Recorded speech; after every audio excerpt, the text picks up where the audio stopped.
Yuk kita lanjutkan. Tadi sudah perspektif banyak agama-agama. Sekarang kita lihat ada perspektif sufisme atau perspektif tradisi mistisisme. Di perspektif sufisme, penderitaan ini bahkan bukan sesuatu yang dihindari. Minggu lalu saya cerita tentang Robiah, dan masih banyak lagi cerita tentang para wali yang penderitaan itu bukan sesuatu yang dihindari, bahkan penderitaan diposisikan sebagai jalan untuk membersihkan diri. Dalam tradisi mistisisme ada asumsi bahwa jasmaniah manusia, lahiriah manusia, hasrat dan nafsu manusia itu perlu dilemahkan, sehingga yang rohani dan yang hakiki bisa lebih kuat. Cara melemahkannya seperti apa? Dengan jalan membuatnya menderita. Maka para sufi itu kadang melakukan amalan-amalan yang tujuannya memang melemahkan jasmaniah, melemahkan nafsu. Arahnya kemana? Ya biar ruhaninya lebih kuat. Jadi memilih penderitaan sebagai jalan pembersihan diri. Nah, ini perspektif sufisme. Biasanya dipakai dengan istilah melakukan suluk, melakukan perjalanan via purgativa. Purgativa itu pembersihan diri melalui penderitaan-penderitaan. Hidup yang justru milih menderita. Ini kan sering ya, meskipun tidak ekstrim, kita misalnya puasa, milih puasa Senin Kemis, milih sholat malam. Ini kan milih yang tidak enak. Kan waktunya orang istirahat tidur, kita malah bangun sholat. Waktunya orang boleh makan, kita milih tidak makan. Ini kan contoh milih jalan penderitaan. Tujuannya apa? Untuk pembersihan diri. Modenya ya mode riyadoh, mode mujahadah, tazkiyatun nafas, jalan untuk membersihkan diri. Jadi kadang-kadang sufi itu lebih milih jalan yang tidak enak. Bukan karena tidak pinter, tidak tahu mana yang lebih enak, mana yang tidak enak, tapi sangat tahu. Tapi beliau milih itu untuk melemahkan jasmaninya, melemahkan hasrat nafsunya, sehingga rohaninya jadi kuat. Ini perspektif sufisme. Hampir di semua tokoh sufi yang kita bahas, terasa bahwa hampir semua sufi lebih memilih jalan hidup penderitaan. Menderita secara fisik tidak masalah, asal ruhaninya cemerlang. Menderita di dunia tidak masalah, asal akhiratnya bahagia. Menderita sekarang tidak masalah, asal besok bahagia. Nah, logika ini yang dipakai. Kalau di Jawa ada istilah tirakat. Mungkin ada serapan dari bahasa Arab, tirakat dari kata-kata taroka, meninggalkan. Jadi meninggalkan itu orang yang pantang melakukan sesuatu atau pantang memakan sesuatu atau dan seterusnya. Tujuannya apa? Untuk tadi menguatkan rohani. Ini perspektif sufisme. Kemudian ada lagi perspektif tentang penderitaan. Dulu pernah kita bahas dari Ki Ageng Suryo Mentaram. Kalau tadi ada pandangan penderitaan itu sebagai hakikat hidup, ada pandangan penderitaan itu sebagai akibat perbuatan, ada yang menjadikan penderitaan sebagai jalan untuk membersihkan diri. Kalau menurut Ki Ageng Suryo Mentaram, penderitaan itu sebagai keniscayaan hidup, tapi sifatnya sementara, silih berganti dengan kesenangan. Hidup ini yo kadang senang, yo kadang susah. Wajarnya hidup seperti itu. Tidak mungkin kita hidup ini senang terus, dan tidak mungkin juga susah terus. Kenapa begitu? Kalau kita sedang senang, katanya Ki Ageng Surya Mentaram, kita kan tidak berhenti di kesenangan ini. Biasanya keinginan kita terus bertambah. Kalau bahasanya Ki Ageng pakai istilah mulur. Kemarin cita-citanya A, sekarang A sudah tercapai, kan kita tidak diam di situ, nambah lagi bercita-cita B. Akhirnya kita susah lagi karena keinginan kita yang baru ini. Nanti kalau keinginan B tadi terpenuhi, ya kita senang lagi. Tapi kalau keinginan B tidak terpenuhi, kita kembali susah. Tapi tidak masalah, kalau B tidak terpenuhi, biasanya keinginan yang tadi mulur terus mungkret. Mungkret itu menyusut. Menyusut itu jadinya terus begini, tidak apa-apalah, dapat A saja sudah cukup kok. Kita syukuri saja yang A tadi. Itu namanya mungkret. Orang hidup itu selalu begini, gitu loh. Jadi antara mulur sama mungkret. Keinginan itu selalu silih berganti. Kalau terpenuhi seneng, tidak terpenuhi terus susah. Setelah susah, keinginannya berkurang. Setelah berkurang, akhirnya dia seneng lagi. Tapi terus menginginkan yang lain lagi. Nambah lagi keinginan, susah lagi. Hidup ini silih berganti seperti itu. Kadang senang, kadang susah. Kadang mulur, kadang mungkret.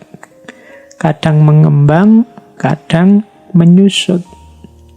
Itulah hakikat hidup. Kalau kita menolak juga tidak bisa. Ya kadang senang, kadang susah. Ada senangnya, ada susahnya. Yang tadinya kita anggap penderitaan karena keinginannya tidak terpenuhi. Tapi begitu tidak terpenuhi kan kita terus mungkret, menyusut keinginannya. Akhirnya kita senang lagi. Misalnya, kita menuju gimana caranya biar cepat lulus kuliah. Begitu lulus kan seneng, keinginannya tercapai. Tapi setelah seneng wisuda kan ada keinginan tambahan lagi. Misalnya ingin dapat pekerjaan. Ini dapat kerjaan kok susah ya. Sudahlah, disyukuri dulu yang lulusnya ini tadi. Sebelum menginginkan yang lain. Setelah bersyukur kan bahagia. Setelah itu kan tetap nambah lagi keinginannya. Jadi penderitaan itu keniscayaan hidup, tapi jangan khawatir, hidup ya ndak menderita terus. Ada senangnya, ada susahnya. Keinginan itu ya tidak terpenuhi semua, tapi bukan berarti juga terpenuhi semua. Jadi keinginan bisa terpenuhi, bisa tidak terpenuhi. Kalau tidak terpenuhi ya susah, kalau terpenuhi ya seneng. Kalau begitu susah, terus keinginannya berkurang. Setelah berkurang, seneng lagi. Begitu terpenuhi, seneng. Setelah terpenuhi, keinginannya tambah. Akhirnya susah lagi. Itulah hidup. Kita sadari ini, maka kita tidak akan terpengaruh lagi oleh senang dan susah. Karena ternyata apakah senang, apakah susah, itu ya sudah keniscayaannya hidup. Jadi kalau teman-teman sedang mengalami apapun, ingat teorinya Ki Ageng Surya Mentaram ini, jadinya simpel. Ya memang begitu itu hidup. Kadang senang, kadang susah. Kadang keinginan kita terpenuhi, kadang ya tidak terpenuhi. Tidak perlu dibikin wow. Oke, kita lanjutkan. Ada teori juga saya bawa dari ranah sosiologi, cuma ini nambah-nambah referensi saja untuk nambah wawasan kita. Di mana sih titik-titik yang membuat manusia menderita itu? Ada teori dari Talcott Parsons, dari teori fungsional sebenarnya, fungsionalisme dalam sosiologi. Cuma ini saya ambil untuk menunjukkan di situ loh manusia itu sebenarnya betapa dia tidak sempurna. sehingga mengundang penderitaannya. Katanya Parson, manusia itu punya 3 karakter, punya 3 dasar eksistensi. Yang pertama apa? Ketidakpastian. Maksudnya apa ketidakpastian? Manusia tidak bisa menjamin dirinya aman atau dirinya sejahtera. Keamanan dan kesejahteraan dirinya bergantung pada banyak hal lain di luar dirinya. Ini katanya sosiologi. Kita sudah hati-hati, orang lain hati-hati, kita dapat masalah. Nah, itu berarti apa? Hidup kita serba tidak pasti. Manusia tidak bisa menjamin keamanan dan kesejahteraannya sendiri. Ini katanya Parson, ini dasar eksistensinya manusia. Ketidakpastian yang pertama. Tidak mesti yang paling tekun belajar nilainya paling tinggi. Tidak pasti yang paling ganteng nanti dapatnya juga yang paling cantik. Tidak pasti yang paling paham ilmu kedokteran dia yang paling sehat. Manusia itu serba tidak pasti. Yang kedua, tidak berdaya. Ciri yang kedua adalah manusia tidak punya daya yang cukup untuk mengendalikan hidupnya sepenuhnya.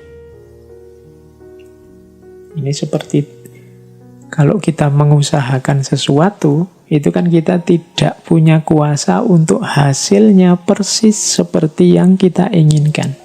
Tergantung dengan banyak hal yang lain. Saya tidak bisa ngatur, misalnya teman-teman yang mendengarkan ngaji ini harus paham semua yang saya sampaikan. Pasti tidak bisa begitu. Saya tidak bisa mengendalikan diri saya sendiri untuk gimana caranya saya bisa ngaji 5 jam non-stop dan tidak capek. Itu tidak bisa. Manusia banyak punya ciri ketidakberdayaan. Kita sih inginnya virus ini selesai bulan depan, tapi kan juga tergantung banyak hal. Ternyata manusia yang sering sombong itu punya ciri sebenarnya yang kedua, ketidakberdayaan. Dan yang ketiga, kelangkaan. Kelangkaan itu manusia itu berhadapan dengan situasi yang serba terbatas tentang dirinya dan lingkungannya. Jadi kita ini berhadapan dengan banyak sekali keterbatasan-keterbatasan, berhadapan dengan orang lain yang sama-sama punya keinginan, sehingga kadang-kadang kita harus menegosiasi ulang keinginan kita, berhadapan dengan diri kita yang penuh keterbatasan-keterbatasan yang pada saatnya bahkan kita sendiri juga akan tidak ada. Itu namanya ciri ketiga manusia itu berkarakter kelangkaan. Dari karakter eksistensial ini menunjukkan bahwa ya memang manusia itu akan berhadapan dengan penderitaan. Ketidakpastian, ketidakberdayaan, dan kelangkaan. Ini sumbernya penderitaan. Padahal ini dasar eksistensi manusia. Yuk, kita lanjutkan. Itu tadi dari ranah sosiologi. Sekarang dari ranah teodisi. Teodisi ini cabang filsafat yang membahas tentang kejahatan. Ini dulu mungkin saya ingat pernah ngaji satu sesi khusus tentang kejahatan. Kalau ini kita siap-siap bermain akal ya, bermain rasio. Ada dialog-dialog, ada jawaban-jawaban. Sering saya bilang kalau hasil kalkulasi akalnya manusia selalu ada kelemahan-kelemahannya. Teodisi menjawab bahwa penderitaan itu perlu loh. Mengapa kok perlu? Kan ada jawaban yang pertama begini. Kenapa kok harus ada penderitaan dalam hidup? Ada jawaban Penderitaan itu hukuman atas orang-orang yang berdosa. Penderitaan itu ujian biar nanti orang dihapus dosanya, kemudian bisa masuk surga. Penderitaan itu untuk membuat orang semakin sadar dan semakin bermoral. Nah, ini jawaban ini kan sering kita dengar. Oke, di akhir sesi musibah ini saya ingin memberi sedikit bantahan, sedikit sanggahan terhadap argumen tentang perlunya penderitaan ini. Ini bahan diskusi untuk teman-teman nanti ya. Kalau jawabannya penderitaan itu adalah hukuman atas orang yang berdosa, kemudian biar orang yang berdosa nanti bahagia di surga, dan seterusnya, biar orang yang berdosa sadar dan moralnya semakin bagus. Dalam kenyataannya ada beberapa kontradiksi, paradok. Misalnya begini untuk membantah, apakah musibah itu hukuman? Kalau itu hukuman, bagaimana dengan anak-anak kecil yang tidak mengerti apa-apa? Misalnya dulu kita bilang, waktu ada tsunami, wah harusnya kita ini segera tobat.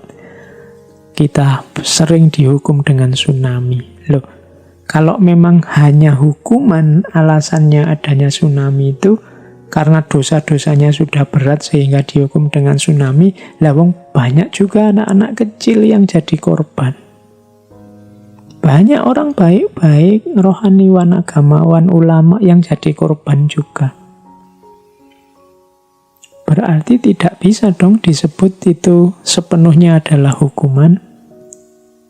Nah, itu jawaban tentang bahwa bencana itu hukuman. Ini bahan diskusi. Yang kedua, nanti yang dapat bencana di dunia akan mendapatkan balasannya di surga. Ini bahan diskusi ya, saya tidak bilang bantahan ini pasti benar. Ada yang bantah begini, loh kenapa kok harus ada bencana? Bencana itu biar kita nanti susah di dunia, senang di surga. Loh apa Allah itu kan maha baik. Masa Allah mau memberi kita surga aja syaratnya begitu beratnya? Nah, itu ada yang membantah begitu. Kalau Tuhan mencintai kita, mengapa sih kita harus disiksa dulu sebelum kita masuk surga? Nah, ini kritik terhadap yang menjawab tadi bahwa hukuman dengan bencana itu nantinya akan mendapat balasan di surga. Silahkan nanti teman-teman ya jadi materi diskusi. Terus yang ketiga tadi juga bilang, loh ini biar moralnya orang jadi baik no. Dengan bencana kan nanti orang jadi sadar. Dalam kenyataannya ada loh yang gara-gara bencana orang tidak jadi sadar, tapi malah putus asa. Merasa hidupnya hancur. Jangan-jangan juga malah ada yang murtad gara-gara ada bencana. Nah, ini juga bahan. Saya bilang tadi, apapun itu kalau masih pemikirannya manusia, pasti ada celah-celah yang bisa didiskusikan. Karena manusia cirinya tidak sempurna. Terus, itu jawaban pertama, kalau ada yang bilang penderitaan musibah itu perlu sebagai hukuman atau balasan nanti di surga atau demi orang naik level semakin baik secara moral. Yang kedua, kalau ada yang bilang begini, musibah itu harus dilihat secara luas, jangan dilihat parsial. Coba kita cek, jumlah orang yang mengalami musibah pasti lebih sedikit daripada orang yang tidak mengalami musibah. Berarti kebahagiaan lebih banyak daripada penderitaan. Secara umum, alam ini sebenarnya tertib. Nah, oke. Nah, ini jawaban ini juga bisa dibantah. Kalau ada orang ngomong seperti itu, dengan jawaban bahwa melihatnya ya harus lebih luas, logika ini bisa dijawab berarti harus ada orang yang dijatah menderita demi ketertiban semuanya. Berarti ada kebahagiaan orang-orang tertentu yang ditukar dengan kebahagiaannya semua orang. Ini juga bantahan terhadap jawaban bahwa musibah itu ya melihatnya secara luas, nanti banyak hikmah, banyak manfaat yang kita ambil dari sana. Ini bisa dibantah, kebahagiaan kok ditukar, kebahagiaan orang tertentu ditukar dengan kebahagiaannya banyak orang. Karena orang sedikit tadi yang mengalami bencana, yang lain tinggal mengambil hikmahnya. Nah, ini bahan diskusi juga. Di sesi-sesi terakhir saya malah membawa bahan diskusi biar kita latihan berpikir. Ada juga yang ini agak teologis. Kalau ada orang tanya macam-macam tentang bencana, apakah bencana itu, terus dibantai, terus dijawab begini, sudahlah kita ini manusia, jangan banyak protes. Allah lebih tahu segalanya, sudahlah diam saja. Nah, itu ya kalau ini bisa dibantahnya gampang. Masa orang yang mengalami kesulitan, orang yang merasa diperlakukan tidak adil, tidak boleh protes. Allah kan maha baik, Allah kan maha kuasa, tidak apa-apa dong kita mengadu padanya. Itu contoh bantahannya. Nah, jadi ini sesi teodisi. Teodisi itu memang salah satu cabang yang sampai hari ini tidak selesai membahas tentang penderitaan, musibah, bencana, dan dihubungkan dengan Tuhan. Ada juga argumen yang membantah, yang tidak mau menyambungkan bencana dengan Tuhan. Jadi kan ada orang-orang tertentu yang menganggap bahwa bencana itu sumbernya Tuhan. Orang-orang ini merasa Tuhanlah yang menyebabkan kesengsaraan ini. Tuhanlah yang menyebabkan kesulitan ini. Tuhanlah yang menyebabkan musibah ini. Ada yang menjawab bantahan itu. Yang pertama, apa iya Allah jadi sumber penderitaan? Kalau ada orang ngomong seperti ini, pandangan seperti ini dianggap kontraproduktif. Kontraproduktif itu justru menyusahkan. Alasannya apa? Yang pertama, Allah itu kan kita yakini maha kuasa, maha baik. Kalau dia maha baik, kontradiktif kalau keburukan itu dinisbatkan pada Allah. Yang baik ya menghasilkan yang baik. Kok ada penderitaan, ada kesalahan, ada keburukan, itu berarti manusia yang menjauh dari kebaikan. Yang kedua, penderitaan itu apapun jenisnya, meskipun dirasakan sakit, sebenarnya ada tujuan baiknya. Ini bantahan kedua terhadap yang bilang bahwa Allah sumber penderitaan. Allah yang maha kuasa pasti dan maha baik pasti punya tujuan baik dengan yang kita rasakan sebagai penderitaan, yang kita anggap sebagai menyusahkan kita. Kalau pakai analogi ya seperti anak kecil yang dilarang main game terus-terusan misalnya. Anak kecil yang dilarang main game terus-terusan ini menderita kan, karena dia pinginnya main game terus-terusan.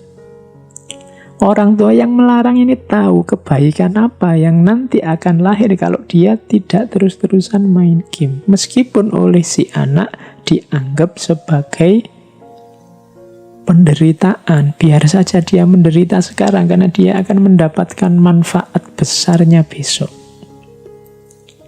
Batahan yang ketiga. Pandangan bahwa Allah adalah sumbernya keburukan ini akan menyulitkan nanti dalam upaya untuk rekonstruksi, dalam upaya untuk menyembuhkan orang-orang yang kesulitan karena bencana. Karena kalau Allah sumber penderitaan, berarti kita tidak punya hal lain di luar hidup ini tempat kita bergantung. Karena kalau kita punya Allah, kita punya Tuhan yang melindungi kita, yang menyayangi kita, maka kita lebih mudah kalau sedang susah.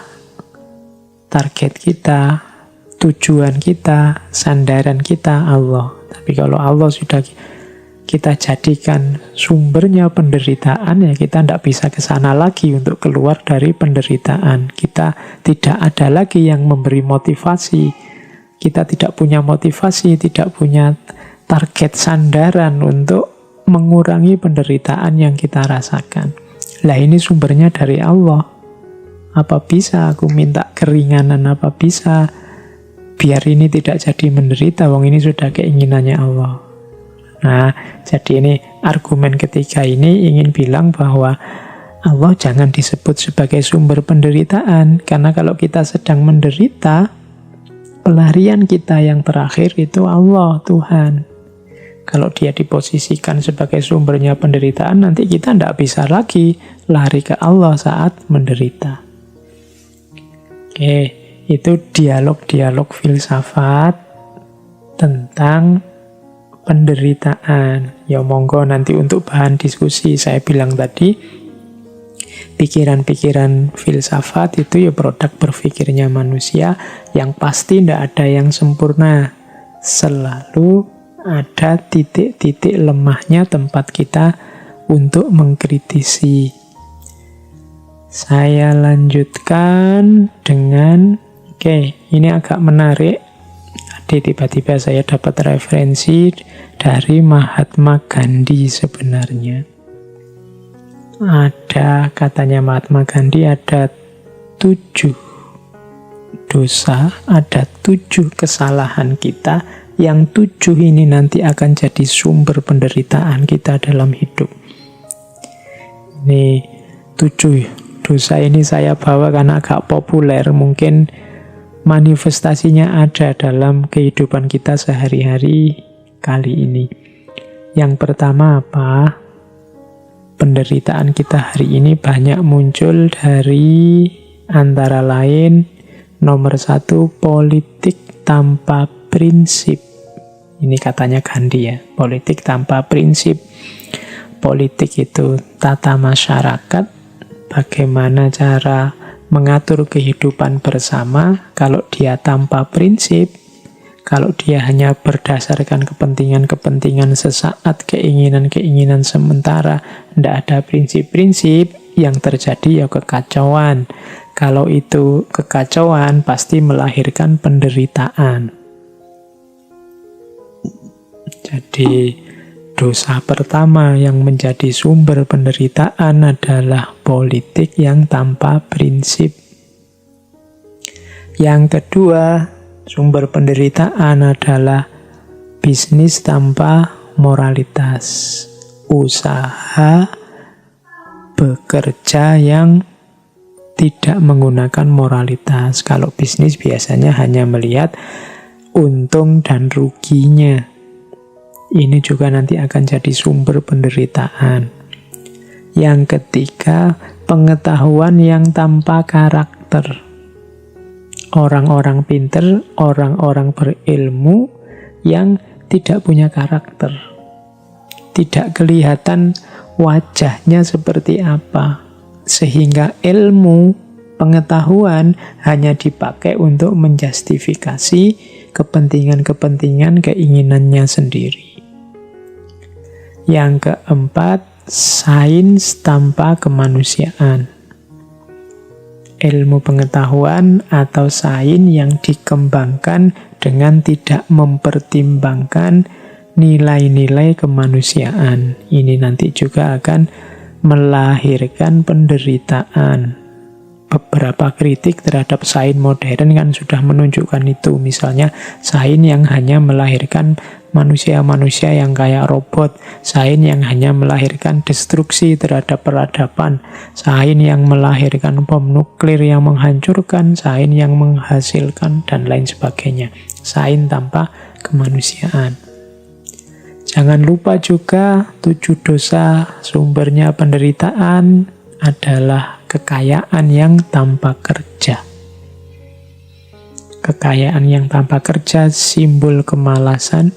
Meskipun sumber daya kita luar biasa, kalau isinya hanya orang-orang malas yang tidak mau beraktivitas, yang ingin hasil instan saja, pada saatnya kekayaan itu akan habis dan akan lahir penderitaan. Kemudian yang keenam, kenikmatan tanpa nurani. Kenikmatan tanpa nurani ini orang yang hanya ingin seneng-seneng saja, memikirkan kenyamanannya saja, tanpa menghidupkan kepekaannya terhadap lingkungan sekelilingnya. Hanya nyari enaknya sendiri saja. Dan yang nomor 7, ketakwaan yang tanpa penyangkalan diri. Orang-orang bertakwa, orang-orang religius, orang-orang yang semangat beragama, bertuhannya tinggi, tapi tanpa penyangkalan diri. Orang-orang yang egois, orang-orang yang sombong, merasa besar, merasa benar. Jadi ini 7 dosa sumber penderitaan. Mari kita hati-hati biar 7 ini tidak hidup di lingkungan sekitar kita, karena kalau ada ya sedikit banyak kita akan mendapatkan penderitaannya, karena ini penderitaan level kemasyarakatan, level hidup bersama. Kalau yang di atas tadi kan penderitaan sendiri-sendiri individu kita, tapi ini sebenarnya penderitaan dalam kehidupan masyarakat. Itu lahir dari 7 dosa ini. Politik yang tanpa prinsip, bisnis yang tanpa moralitas, pengetahuan yang tanpa karakter, sains yang tanpa kemanusiaan, kekayaan yang tanpa kerja, kenikmatan yang tanpa nurani, dan ketakwaan yang tanpa penyangkalan diri. Nah, ini sudah mau berakhir. Ada catatan saya tentang beberapa kunci untuk menghadapi penderitaan. Dari banyak paparan di atas, sedikit bisa kita simpulkan ternyata memang tidak mungkin hidup yang tidak ada penderitaan. Setiap hidup pasti mengalami penderitaan karena kita ternyata manusia yang tidak sempurna, punya banyak sekali kelemahan. Ada beberapa kunci yang bisa kita ingat-ingat untuk menghadapi penderitaan. Yang pertama adalah sabar dan muhasabah. Kalau sabar ini jelas ya, sabar itu berarti daya tahan kita menghadapi penderitaan. Tapi perlu juga digandeng dengan muhasabah. Seperti dijelaskan di depan tadi, muhasabah adalah salah satu kunci. Muhasabah berarti pemahaman diri, pengetahuan kita tentang diri, salah satu kunci untuk kita bisa ketemu jalan keluar dari penderitaan. Jadi sabar plus muhasabah. Kita tanggung derita ini, tapi sambil refleksi. Apa yang salah yang aku lakukan sehingga penderitaan ini lahir? Ada titik-titik kesalahan apa yang aku jalankan sehingga penderitaan ini lahir? Itu namanya muhasabah. setelah diawali dengan sabar. Yang kedua, jangan lupa tilawah dan hikmah. Tilawah itu maksudnya membaca, memahami, terus kita pahami apa yang terjadi dengan segala variabel unsur yang mempengaruhinya.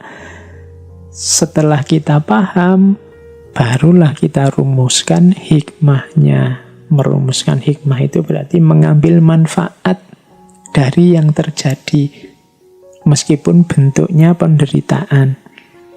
Jadi kita baca, kemudian kita ambil hikmahnya, tilawah dan hikmah. Kemudian kalau sudah tilawah dan hikmah, lakukan yang ketiga, tazkiyah dan islah. Tazkiyah itu membersihkan diri, islah itu melakukan kebaikan terhadap lingkungan sekeliling kita. Jadi setelah mampu mengambil hikmah, bersihkan diri dari segala yang salah, yang ketemu tadi dari usaha awal muhasabah. Setelah itu lakukan islah, perbaiki lingkungan sekeliling, perbaiki kehidupan dengan sesama. Diawali dari sabar, setelah kita kuat menanggungnya, kita berefleksi dengan muhasabah, membaca diri kita, membaca lingkungan sekeliling kita melalui tilawah, kemudian menemukan hikmah-hikmahnya. Setelah itu kita bersihkan diri dan kita bereskan lingkungan sekeliling kita. Tazkiyah dan islah. Ini step-step yang harus kita lakukan saat menghadapi penderitaan. Dan pastinya kunci dari kita untuk bisa keluar dari penderitaan hidup sebagai seorang yang beragama, ya pastinya kita harus kembali lagi ke Allah. Di slide saya sebut berhubungan dengan Allah di fase penderitaan itu ada 3 fase. Yang pertama fase confirming, yang kedua fase responsif, dan yang ketiga fase ekstatik. Fase confirming itu fase ketika kita merasakan Allah hadir menemani kita dalam penderitaan, sehingga lahirlah harapan. Ini namanya fase confirming. Ya, hidupku memang menderita, tapi aku masih punya Allah. Nah, ini fase ketika seseorang merasa kehadiran Allah, tumbuh keyakinan akan kehadiran Allah, sehingga harapan pun lahir, sehingga kita tidak putus asa menghadapi bencana, menghadapi musibah, menghadapi penderitaan. Kemudian yang kedua, setelah Allah hadir, lama-lama ada fase namanya fase responsif. Fase responsif itu ternyata Allah tidak cuma hadir dalam penderitaanku, tapi Allah selalu ada, selalu menemani, selalu memperhatikan aku dan mengabulkan doa-doaku. Ini namanya fase responsif. Nah, lama-lama kalau responsifnya sudah jalan, akan ada fase ketiga, fase ekstatik. Kalau ini sudah fase intim, karena sudah bersama Allah sedemikian lama, meskipun dalam penderitaan, lama-lama ada attachment, ada keterikatan, ada kelekatan dengan Allah. Di situ muncul rasa cinta kepada Allah, karena kedekatan kita yang senantiasa dengan Allah. Fase ekstatik ini nanti membawa kita sampai pada titik, sudahlah, penderitaan juga tidak apa-apa, asal Allah masih bersamaku, asal Allah tidak marah padaku, asal Allah masih sayang padaku. Ini sudah fase ekstatik. Kalau di fase kedua tadi kita masih merasa disusahkan oleh penderitaan meskipun kita bahagia karena Allah mengabulkan keinginan kita untuk bebas dari penderitaan. Di fase pertama kita sadari kehadiran Allah, tapi di fase ketiga ini penderitaan sudah tidak penting lagi.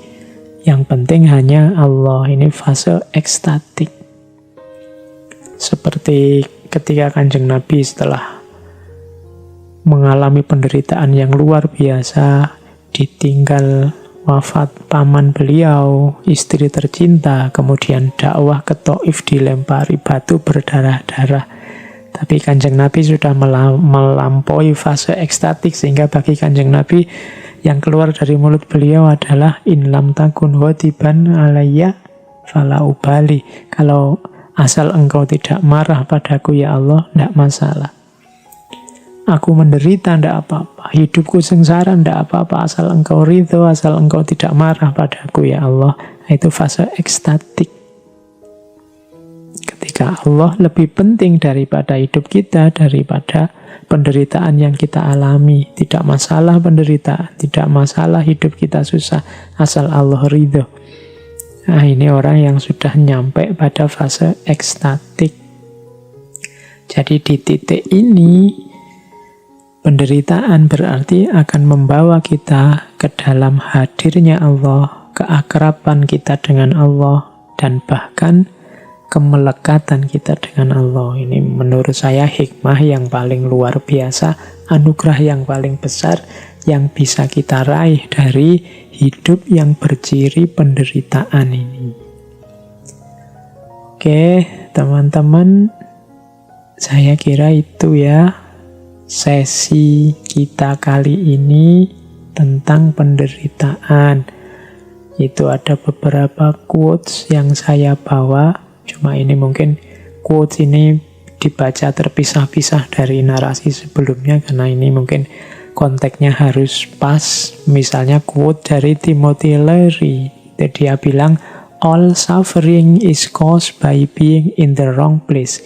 If you are unhappy where you are, move. Semua penderitaan itu berasal dari ketika kita di tempat yang salah.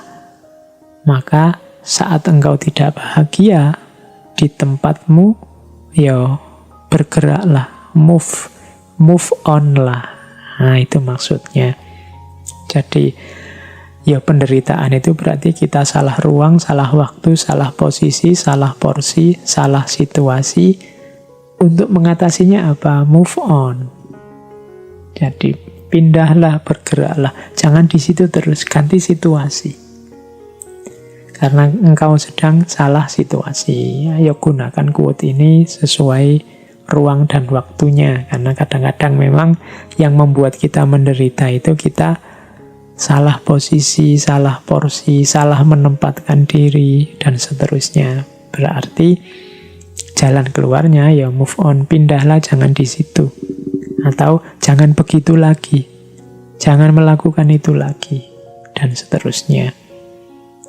Ada juga ini dari seorang novelis, filosof eksistensialis yang punya quote tentang penderitaan.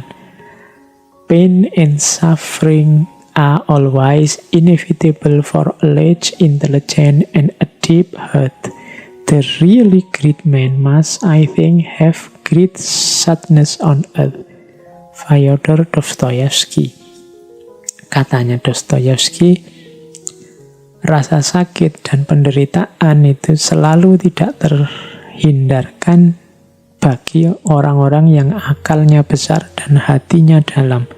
Orang-orang besar menurutku pasti mengalami kesedihan yang juga besar, penderitaan yang juga besar. Katanya Dostoyevsky, tidak perlu galau dengan besarnya penderitaan yang engkau alami, karena biasanya semakin besar penderitaan menunjukkan semakin bernilai, semakin berharga, semakin besar orangnya.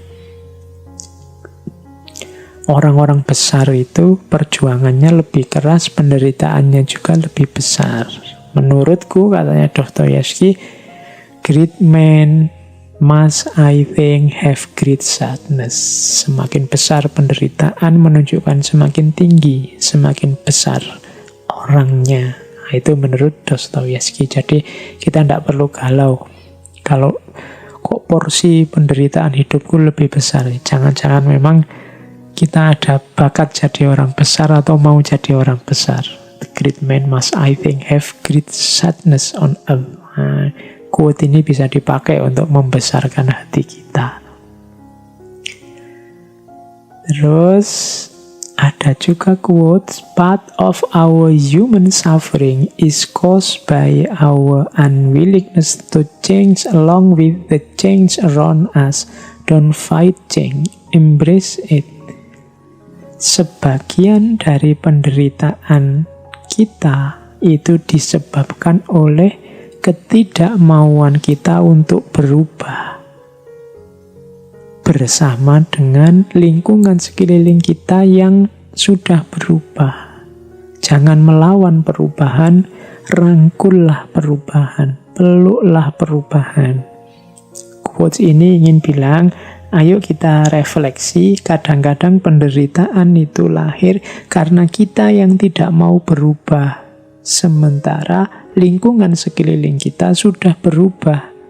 Akhirnya kita terasing dalam hidup kita dan merasakan penderitaan.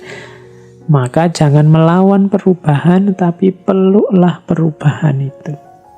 Nah, itu quotes ini mengajarkan kita untuk jangan-jangan perubahan itu karena kekerasan hati kita, kekakuan kita untuk tidak mau berubah. Padahal lingkungan sekeliling kita sudah berubah. Terakhir, ini dari Aristoteles.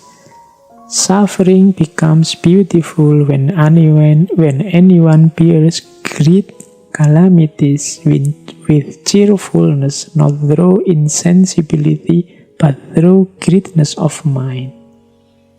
Penderitaan itu menjadi indah saat seseorang menanggungnya dengan banyak keceriaan. Bukan melalui insensibility, bukan berarti tidak peka, tapi dengan pikiran yang luas. Jadi penderitaan, kalau dari penjelasan di depan tadi, sifatnya pasti kita alami, sifatnya niscaya. Tidak mungkin orang tidak mengalami kesusahan atau penderitaan. Maka kita nikmati saja penderitaan itu, kita gembira dalam penderitaan itu. Bukan berarti kita tidak peka dengan penderitaan itu, tapi pikiran kita sudah luas. Pikiran kita sudah paham tentang hakikat penderitaan. Jadi sudah tidak terlalu lagi tersiksa dalam penderitaan. Kita bisa menerimanya dengan gembira. Bears great calamities with cheerfulness. Bukan berarti kita tidak peka, sudah tidak merasa lagi meskipun tersiksa. Ya tersiksa, tapi tetap gembira, tetap ceria.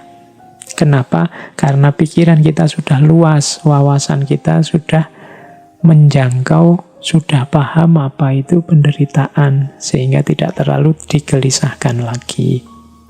Semoga sesi di bulan ini memberi kita banyak kesadaran tentang fenomena yang kita pandang sebagai musibah, baik itu berupa rasa sakit maupun baik yang berupa penderitaan dan bencana.